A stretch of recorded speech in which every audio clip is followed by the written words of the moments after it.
What is up, everybody? JT Dangerously back here again for my WWE Smackdown presents No Mercy 2016 predictions. Now, No Mercy, this is a oldie but goodie, another great pay-per-view that they brought back for this brand extension. Of course, this is the 12th No Mercy in WWE history, first being in 1999. There was actually two in 1999, if you remember. No Mercy in the UK, and then No Mercy in Cleveland and the Gund Arena. And of course, the last one being 2008 in Portland, Oregon, which was not the greatest one. There's been some great moments at this pay-per-view. I mean, you got the Terry Invitational Tournament with the Hardys and Edge and Christian, that ladder match. You had Kurt Angle winning the the World Wrestling Federation title from The Rock. You had Los Conquistadors beating, which of course Los Conquistadors were Edge and Christian, beating the Hardys to become the tag team champions. You had Edge and Christian in a ladder match at No Mercy of 01. And then maybe one of the best ones, 2002, with Triple H and Kane, winner take all for the world title and IC title, the finals of the Smackdown WWE tag team titles with Angle and Benoit against Mysterio and Edge. Then you had one of my favorite Hell in a Cell matches, Undertaker and Brock Lesnar, first time, one of the bloodiest Hell in a Cell matches I've seen in a long time. 2003, that was the first one. This is the first SmackDown No Mercy since 2006. They've had SmackDown has had No Mercy from 2003 to 2006. 2003 was good. I mean, they had some good matches. 2004, of course, JBL and Undertaker last ride match. Big Show, Kurt Angle. The finals of the United States title match with Booker T and John Cena. 05, of course, with Orton beating The Undertaker. Of course, Eddie Guerrero's last pay-per-view against Batista. And then the last one being 2006 with, of course, King Booker. If SmackDown people remember King Booker, one of the best stuff on SmackDown in 06. Beating Lashley, Finlay, Batista in a Fatal 4-Way match. And then Raw took it back over in 07. Maybe the best No Mercy of all time, other than those ones I've said. 2007 is maybe the best one, with Randy Orton being given the WWE title, losing it to Triple H. Then Triple H had to defend it against Umaga, and then have Orton win it right back from Triple H in that Last Man Standing match. So that, and then 08, of course, 08 is not the best one. 08 was not even any good, honestly. Other than that, let's get right into these picks. Of course, these are not all of the picks, but it kind of looks like it. I mean, they'll add Swagger and Corbin, which, okay, that would be maybe a pre-show match. So I don't much care about that match. So let's get right into it. I'm going to start with the first match, the re-debut of Kurt Hawkins against unnamed opponent. And let me just say it right now. Take my word for it. And this is a bold prediction. The mystery opponent is going to be James Ellsworth. I'm just saying that right now. It's going to be. They're going to give Hawkins a jobber. Who's the more famous jobber in the WWE? Is James Ellsworth. So if I'm right, I'll be damn surprised. But it's a stab in the dark. But I think it's going to be Zack Ryder against James Ellsworth, and that will, of course, reintroduce the people to Kurt Hawkins, which, if you remember, the last time Kurt Hawkins was on pay-per-view was 2012 against Ryback at Money in the Bank. That's how long we haven't had Kurt Hawkins in the WWE. And of course, Kurt Hawkins, I call him the poor man's AJ Styles, because if you watched him in TNA, he dressed like Styles, and then I always saw him as the poor man's AJ Styles of how he dressed. I mean, his vignettes are corny as usual. It's Kurt Hawkins.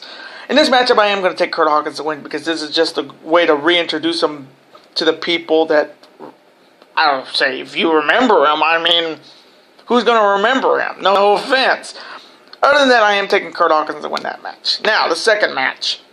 Nikki Bella against Carmella. And then it's this is a good match. The whole thing started at SummerSlam, of course, with This whole thing started back with it started at SummerSlam with her coming back, and then it continued into Backlash, which Nikki Bella was eliminated by Carmella, of course, in the inaugural tag team, and then with in the Fatal 5-Way after Backlash to have our new #1 contender, Nikki Bella got kicked in the face and got pinned to Alexa Bliss, of course. Now this match could be good. I don't know if we're going to get a clear-cut winner because I'm surprised they didn't have this as a no DQ match. But I can see it happening maybe going into Survivor Series or going into Smackdown these coming weeks all the way up to Survivor Series. So now I usually don't say this, I usually have a clear-cut winner, but I'll say it's going to be Nikki, but I wouldn't be surprised it's a no contest or a double DQ. So I'll take Nikki Bella right now, but I wouldn't be surprised it's a count out or DQ. Now the next matchup. Of course, Randy Orton against Bray Wyatt. Now, the so-called eater of pinfalls and countouts, Bray Wyatt. What can you say? I mean, you think he's going to win, yet he keeps losing. Him losing the cane at Backlash was a joke. And then him losing the cane again, Candy Cane, and a countout. Like, how can I take this guy? He does so many great promos, but when he gets to the ring, he just eats pinfalls. The master of taking pinfalls. Eater of pinfalls. He gets pinned. Then you have Randy Orton, of course. Apex Predator, Viper, Legend Killer. And this pay-per-view has been good to him. No Mercy has been good to Orton in the past. I mean, he beat The Undertaker in a casket match in 2005. Then he was awarded the WWE title after injuring John Cena in 2007. And then, of course, he has only got one loss, and that was the one loss. And then he became a two-time champion in a matter of 3 hours in 2007 in Chicago. So his record is not too bad at No Mercy. So I wouldn't be surprised. And of course, I think they're setting up something with Orton and AJ Styles at Survivor Series because, of course, when we get to the main event, I'll talk about that. In this matchup, I'm gonna go with Bray Wyatt, but again, I would not be surprised if Orton wins, and then we'll see Bray Wyatt in something. So I'm gonna take Bray Wyatt again to win, maybe finally get over, but I wouldn't be surprised if Orton wins. So Bray Wyatt wins. Now the next matchup for the SmackDown Tag Team Championships. The champions, of course, Slater and Rhino. Hashtag I got kids. I don't, but hashtag does. Against the #1 contenders, the Usos. Now, I did pick the Usos at my Backlash predictions, of course. Now, in the history of No Mercy, the tag team champions going in the champions record going into No Mercy is 6-1. The last loss for a tag team champions at No Mercy was the Hardy Boys, 2000, of course, against Los Conquistadors. And, of course, the last win from a SmackDown Tag Team Champions was 2006. Of course, London and Kendrick. So, being the Tag Team Champions here, you got a big-time advantage in the history books of being 6-1. Six retained tag team titles against one losing title. So, again, Slater, Rhino, I know a lot of people like Slater and Rhino, and a lot of people, and I do like the Usos' new look. Like the new look, like the new gimmick, like the new music. I like it. I want to pick Slater and Rhino, but I am gonna go with the Usos to win the tag team titles to set up something for American Alpha, because again, we haven't had American Alpha on pay-per-view yet, which is surprising. Backlash didn't have American Alpha, and this pay-per-view is not going to have American Alpha. It's weird that they haven't debuted on pay-per-view yet, which is weird. Again, but I wouldn't be surprised if Slater and Rhino win, but my definite prediction is the Usos will become the new SmackDown Tag Team Champions, whether you like it or not. Now the next matchup for the SmackDown Women's title. The #1 contender, of course, Alexa Bliss, against the current reigning, defending SmackDown Women's Champion Becky Lynch. Now, Of course, Alexa Bliss did pin Nikki Bella in the Fatal 5-Way to become the #1 contenders. I mean, their promos have been good. I mean, the contract signing was good. And of course, Alexa Bliss beating Becky last night on Smackdown, which kind of says, okay, Becky's winning. And that's my pick. I'm picking Becky Lynch to win. After seeing that, they're going to have her have a long, I'm going to say 3 or 4. I would say 3 or 4 month title reign until somebody beats her for that title. So in this match, I am going to take Becky Lynch to retain her SmackDown Women's title.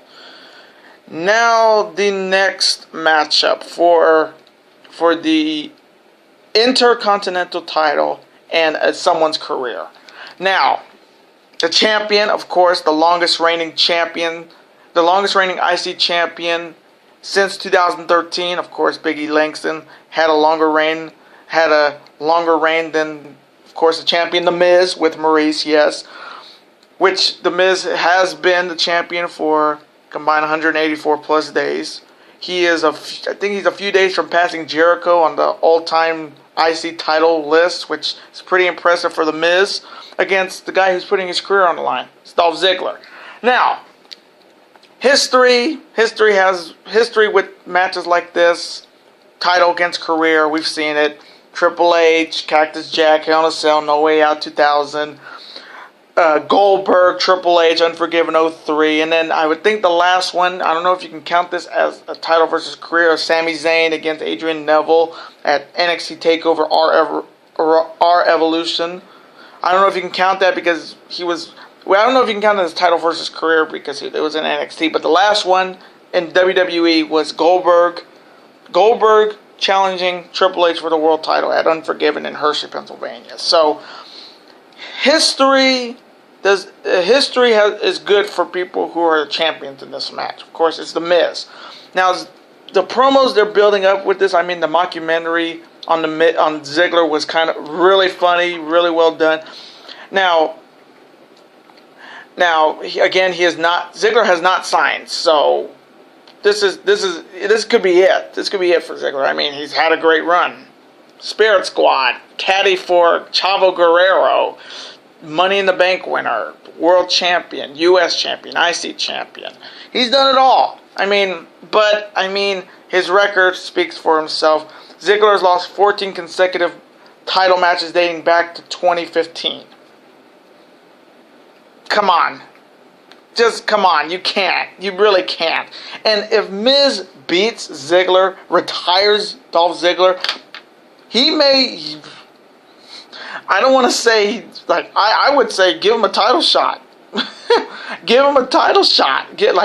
I know he's a heel, but I mean, if they turn AJ face, which I don't know if they'll ever do it, but I would say push him as the top heel, push him as the third top heel in this company, other than Kevin Owens and AJ Styles. He'd be number 3 if he beats Dolph Ziggler. This one was tough because it could have gone either way. It's either we're going to have a new IC champion, and of course, the record as champions in No Mercy is 3-3. So whoever were the champions, whoever the champion was going into No Mercy lost their titles.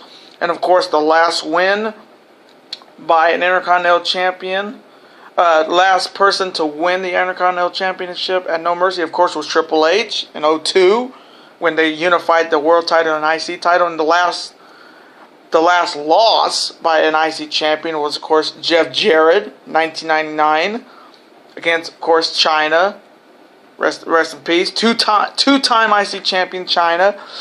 So again, this was another toss-up, 50-50. This could have gone either way. But in this matchup, I am going to take The Miz because he's so much on a roll. Why would you stop him here? He's been on a roll since Talking Smack. So I'm going to take The Miz to retain the IC title. And Ziggler, we will see you later. Now, the main event for the WWE World Championship. The champion. The phenomenal one.